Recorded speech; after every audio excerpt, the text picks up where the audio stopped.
تو یسوع مسیح کو صلیب پر لٹکانے کے لیے لے کے جایا جا رہا تھا۔ گولگتھا جس کا مطلب ہے کہ کھوپڑی کا مکان۔ یسوع مسیح نے 40 کوڑے کھائے تھے اور ان کے سر پہ کانٹوں کا تاج بھی پہنایا گیا تھا۔ ان کے ساتھ سارے سپاہی بہت برا بیہیو کر رہے تھے۔ ان کے جسم سے خون نکل رہا تھا اور بہت درد اور بہت تکلیف میں تھے۔ آپ امیجن کریں کہ ایک انسان 40 کوڑے کھانے کے بعد اپنی صلیب اٹھا سکتا ہے؟ نہیں نا، ان کے لیے کتنا مشکل ہوگا یہ کام۔ لیکن پھر بھی وہ سارے لوگوں کے درمیان میں سے اپنی صلیب اٹھا کے لیتے ہوئے گئے، اور لوگ ان سے اتنا برا بیہیو کر رہے تھے، کچھ ان کے بارے میں برا بھلا بول رہے تھے، کچھ ان پر تھوک رہے تھے، اور لوگ ان کے بارے میں مذاق اڑا رہے تھے اور یہ کہہ رہے تھے کہ یہی بندہ اتنے سارے معجزے کرتا ہے تو کیا یہ اپنے آپ کو نہیں بچا سکتا؟ لیکن یسوع مسیح نے وہ سارا کچھ ہمارے لیے کیا تاکہ ہمارے گناہ معاف کیے جا سکے اور ہم آسمان کی بادشاہی میں جا سکیں۔ لیکن یسوع مسیح نے پھر بھی ان سب کے لیے دعا کی خدا سے کہ اے خدا انہیں معاف کر، کیونکہ یہ نہیں جانتے کہ یہ کیا کرتے ہیں۔ یہ شیطان کی سب سے بڑی ہار تھی اور ہمارے یسوع مسیح کی سب سے بڑی جیت۔ انہوں نے ہمیں آسمان کی بادشاہی میں داخل کروایا اور ہمارے لیے صلیب پر اپنی جان دی۔ اور پھر وہ اس جگہ پہنچے جو گلگتا یعنی کھوپڑی کی جگہ کہلاتی ہے، اور پت ملی ہوئی میں انہیں پینے کو دی، مگر انہوں نے اسے چکھ کر پینے سے انکار کر دیا۔ جب وہ اس جگہ پر پہنچے جسے کھوپڑی کی جگہ کہتے ہیں، تو وہاں انہیں اور ان 2 بدکاروں کو بھی مصلوب کیا، ایک کو داہنی طرف دوسری کو بائیں طرف۔ یسوع نے کہا، اے باپ ان کو معاف کر، کیونکہ یہ جانتے نہیں کہ کیا کرتے ہیں۔ اور انہوں نے ان کے کپڑوں کے حصے کیے اور ان پر قرعہ ڈالا۔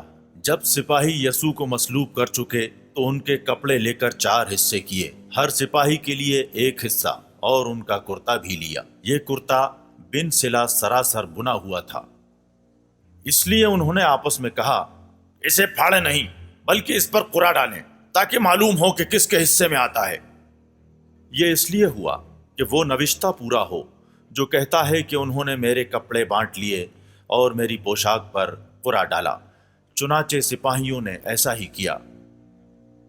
جب انہوں نے ان کو مصلوب کیا اس وقت پہلا پہر گزر چکا تھا۔ پلاطس نے ایک کتبہ لکھ کر صلیب پر لگا دیا۔ اس میں لکھا تھا، یسوع ناصری یہودیوں کا بادشاہ۔ اس کتبے کو بہت سے یہودیوں نے پڑھا، اس لیے کہ وہ مقام جہاں یسوع کو مصلوب کیا گیا شہر کے نزدیک تھا، اور وہ عبرانی، لاطینی اور یونانی زبانوں میں لکھا ہوا تھا۔ اس لیے یہودیوں کے سردار کاہنوں نے پلاطس سے کہا، یہودیوں کا بادشاہ نہ لکھو، بلکہ یہ لکھو کہ اس نے کہا، میں یہودیوں کا بادشاہ ہوں۔ پلاطس نے جواب دیا، میں نے جو لکھ دیا وہ لکھ دیا۔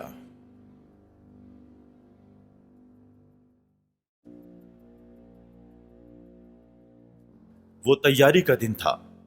یہودیوں نے پلاطس سے درخواست کی کہ ان کی ٹانگیں توڑ دی جائیں اور لاشیں اتار لی جائیں، تاکہ سبت کے دن صلیب پر نہ رہیں، کیونکہ وہ سبت ایک خاص دن تھا۔ سپاہیوں نے آ کر پہلے اور دوسرے شخص کی ٹانگیں توڑیں جو ان کے ساتھ مصلوب ہوئے تھے۔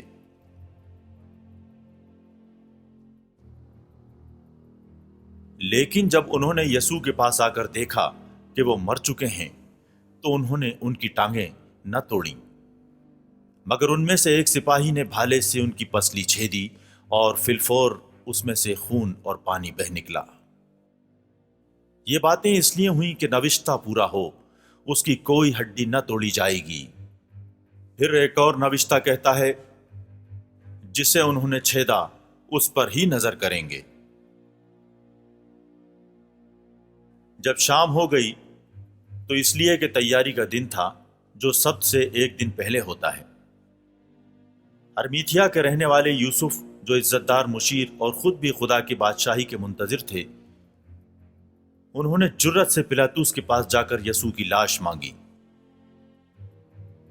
پلاطس کو تعجب ہوا کہ وہ اتنی جلد مر گئے۔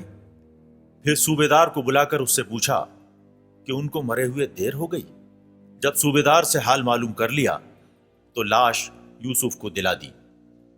اور نکودیموس بھی آئے، یہ وہی تھے جو ایک رات یسوع سے ملنے آئے تھے۔ وہ اپنے ساتھ 50 سیر کے قریب ایلوویرا اور عود ملا ہوا لائے۔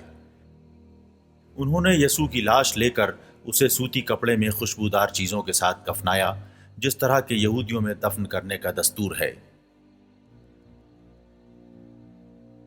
اور جس جگہ وہ مصلوب ہوئے وہاں ایک باغ تھا، اور اس باغ میں ایک نئی قبر تھی جس میں کبھی کوئی نہ رکھا گیا تھا۔